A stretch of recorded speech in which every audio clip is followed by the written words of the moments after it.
এখন থেকে কেউ যদি ফোনে আপনাকে কল করে সেই কলগুলো অটোমেটিক রেকর্ড হয়ে যাবে। এর জন্য আপনাকে আলাদাভাবে কোনো অ্যাপস ইনস্টল করার প্রয়োজন হবে না। আপনার ফোনে যে সেটিংস রয়েছে এই সেটিংস থেকে কিন্তু আপনি কাজটা করতে পারবেন। ভিডিওটি সবার জন্য অনেক ইম্পর্টেন্ট, সেজন্য টাইমলাইনে শেয়ার করে রাখুন, আপনার বন্ধুদেরকে দেখার সুযোগ করে দিন। তো ফার্স্টে আপনার ফোন কন্ট্যাক্ট বা ডায়াল প্যাড ওপেন করবেন। ওপেন করার পরে উপরের দিকে ডান কর্নারে যে সেটিংস রয়েছে আপনি সেটিংসের আইকনে ক্লিক করবেন।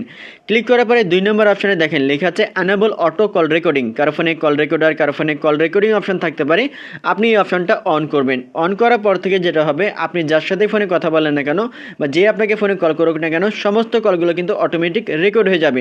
এটা আসলে কিভাবে কাজ করে এজন্য আমি আপনাদেরকে একটা ডেমো করে দেখাবো, জাস্ট 1 to 1 কল করে।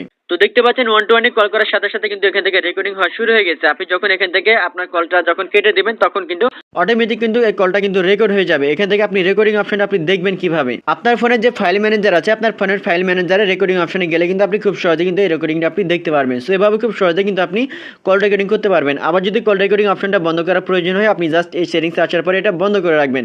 ভিডিওটি সো মাচ ইম্পর্টেন্ট, আপনার টাইমলাইনে শেয়ার করে রাখুন, যে কোনো সময় কাজে লাগতে পারে। ধন্যবাদ।